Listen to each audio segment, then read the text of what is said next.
սիրելի հետևորդներ, եթե այսօր քեզ հարցնեին, որն է ամենահզոր քարոզը, գուցե պատասխանել գեղեցիկ խոսքը, գեղեցիկ մեկնաբանությունը, բացատրությունը կամ մի հզոր տեսանյութ։ Բայց Պողոս Առաքյալը մի երիտասարդ հովի Տիմոթեոսին ասում է մի բան, որն այսօր ավելի արդիական է, քան երբևէ, թող ոչ ոք չարհամարի քո երիտասարդությունը։ Օրինակ եղիր հավատացյալներին, խոսքով, վարքով, սիրով, հավատքով ու մաքրությամբ։ Ուշադրություն դարձու, նա չի ասում, ապացուցիր, որ արժանի ես, նա ասում է ապրիր այնպես, որ կյանքդ խոսի քո փոխարեն։ Մենք ապրում ենք մի ժամանակաշրջանում, որտեղ մարդիկ հոգնել են գեղեցիկ խոսքերից, նրանք ուզում են տեսնել իրական քրիստոնյաների։ Այս հատվածը ոչ միայն Տիմոթեոսի, այլև յուրաքանչյուր հավատացյալի համար է։ Այն մեզ սովորեցնում է, որ ամենահզոր քարոզը միշտ եղել է սուրբ կյանքը։ Ոչ ոք երիտասարդ տարիքը թող չարհամարի, ընդհակառակը, օրինակ եղիր հավատացյալներին, խոսքով, վարմունքով, սիրով, հավատով, մաքրությամբ, մինչև իմ գալը ուշադրություն դարձրու Աստծո խոսքի ընթերցանությանը, խրատելուն ու վարդապետելուն։ Անփույթ մի եղիր այն շնորհի նկատմամբ, որ քո մեջ է եւ որ քեզ տրվեց մարգարեության միջոցով, երեսների ձեռանդրությամբ։ Մտածիր այս ամենի մասին եւ հարատևիր դրա մեջ, որպեսզի քո առաջադիմությունը հայտնի լինի բոլորին,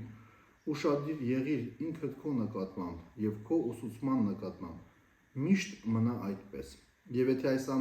ամենն անես, կփրկես թե քեզ եւ թե նրանց, ովքեր լսում են քեզ։ Խստությամբ մի հանդիմանիր ծերերին, այլ հորդորիր որպես հորը, երիտասարդներին որպես եղբայրների, պառավներին որպես մայրերի, դերատիներին որպես քույրերի, կատարյալ մաքրությամբ։ Պատվիր այն այրիներին, որոնք իսկապես այրի են, իսկ եթե մի այրի զավակներ ու թոռներ ունի, նրանք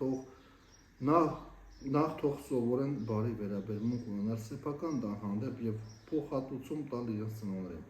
որովհետեւ այդ է բարին ու ընդունելին Աստծո առաջ։ Իսկ ով իսկապես այրի է եւ մենակ է մնացել, իր հույսն Աստծո վրա է դնում, զոր ու գիշեր ժամանակն անցկացնում է աղոթքով ու խնդրանքով, մինչդեռ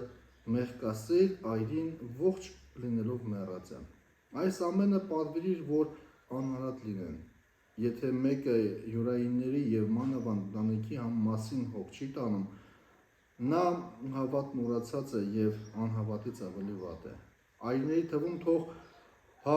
համարվի այն այրին, որ պակաս չէ 60 տարեկանից, եղել է մեկ տղամարդու կին եւ վկայվել է բարի գործերով, մեծացրել է զավակներ, եղել է հյուրասեր, լվացել է սրբերի ոտքերը,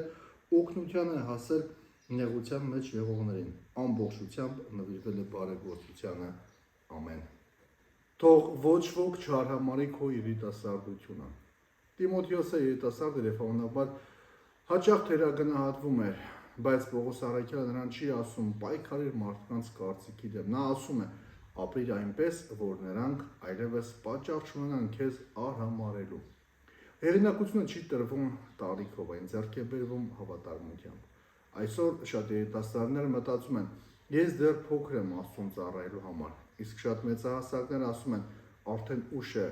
սկսելու։ Աստված չի նայում անձնագրին, նա նայում է մարդու սրտին։ Սուրբ Հովհան Ոսկեբերանը գրում է երիտասարդությունը թերություն չէ, եթե իմաստությունը ղեկավարում է այն, իսկ ծերությունը առավելություն չէ, եթե մարդը շարունակում է ապրել անխոհեմությամբ։ Օրինակ եղիր խոսքով, վարքով, սիրով, հավատքով եւ մաքրությամբ։ Պողոս Առաքյալը ներկայացնում է 5 ոլորտ, որտեղ քրիստոնյան պետք է օրինակ լինի, խոսքով, մեր լեզուն պետք է բուժի, ոչ թե վիրավորի, վարքով, մարդիկ պետք է մեր կյանքում տեսնեն ավետարանը, սիրով, ոչ միայն սիրել նրանց, ովքեր մեզ են սիրում, այլև նրանց, ովքեր դժվար են սիրելու, հավատքով վստահել Աստծուն նույնիսկ այն ժամանակ, երբ ամեն ինչ անհասկանալի է, մաքրությամբ ապրել այնպես, որ խիղճը խաղաղ լինի։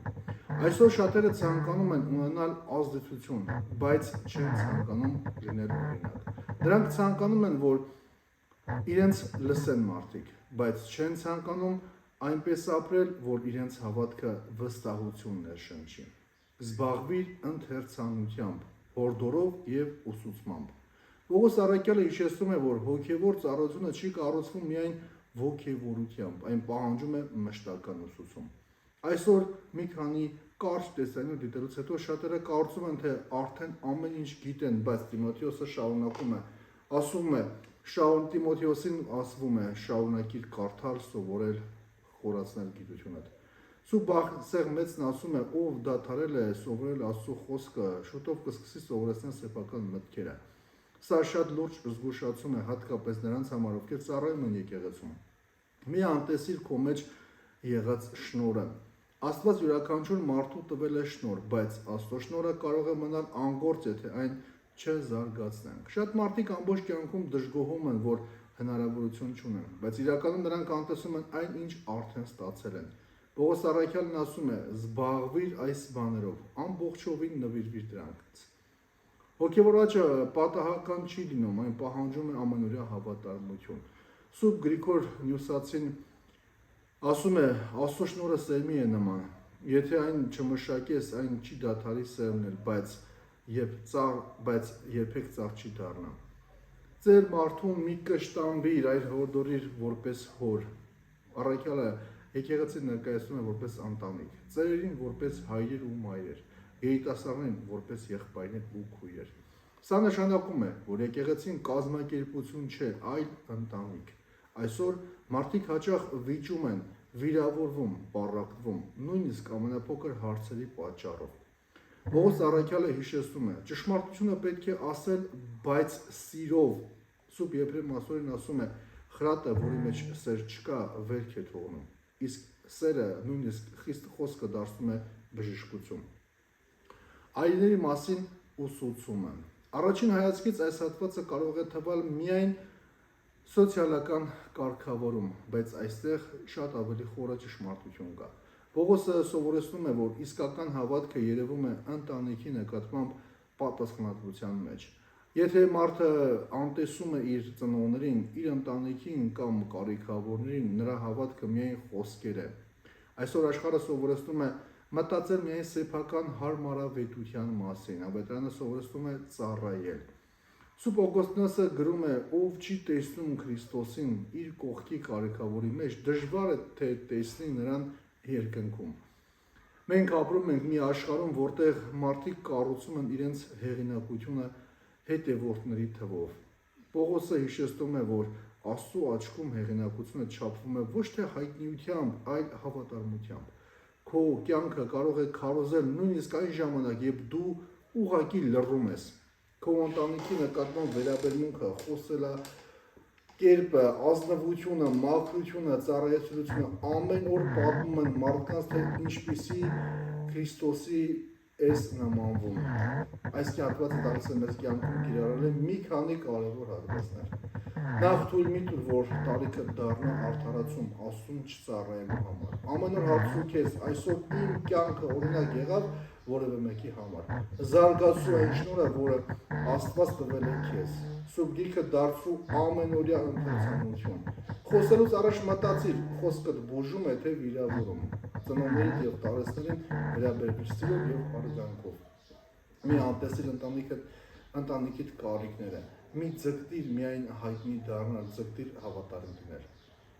Թույլ մի տուր, որ մեղքը խլի սրտի մաքրությունը։ Հիշիր, որ ամեն օր ինչ որ մեկը սովորում է քեզանից, նույնիսկ եթե դու դա չես նկատում։ Սիրելի հավատավոր հետևորդներ, Տիմոթեոսին ուղղված առաջին նամակի 4-րդ գլխի 12-րդ համարից 5-րդ գլխի 10-րդ համարը մեզ հիշեցնում է մի կարևոր ճշմարտություն։ Մարդիկ կարող են մոռանալ մեր քարոզները, բայց շատ ավելի երկար կհիշեն մեր կյանքը։ Տարիքը, դիրքը, կրթությունը կամ ճանաչվածքները չեն դարձնում մարդուն Աստծո վկա։ Նրան Աստծո վկա է դարձնում սուրբ կյանքը։ Եթե այսօր երիտասարդ ես, մի մտածիր, թե վաղն է ծառայելու ժամանակը։ Եթե տարիքով մեծ ես, մի մտածիր, թե ուշ է օրինակ լինելու համար։ Քրիստոսը կանչում է յուրաքանչյուրիս ապրել այնպես, որ մեր խոսքը ու մեր կյանքը չհակասեն միմյանց։ Թող մեր ընտանիքներում, եկեղեցում, աշխատանքի վայրում եւ նույնիսկ համացանցում մարդիկ տեսնեն ոչ թե պարզապես կրոնական մարդու, այլ մեկին, որի մեջ ապրում է Քրիստոսը։ Այդ ժամանակ մեր կյանքը կդառնա այն քարոզը, որը ոչ ոք չի կարող հերքել, որովհետեւ այն գրված կլինի ոչ թե թղթի վրա, այլ մեր ամենօրյա գործերի մեջ։ Սիրելի հավատավոր հետևորդներ, եթե օգտակար եղավ ձեզ այս տեսանյութը, կարող եք հավանել մեկնաբանության բաժնում, գրել ձեր կարծիքը, բաժանորդագրվել մեր YouTube-յան ալիքին եւ այսօրվա սուպեր հատվածի բացատրությունը ուղարկել ձեր ընկերներին, բարեկամներին, նրանց եւս հաղորդակից դարձնելու Աստծո խոսքին։ Աստված օրհնի բոլորիդ։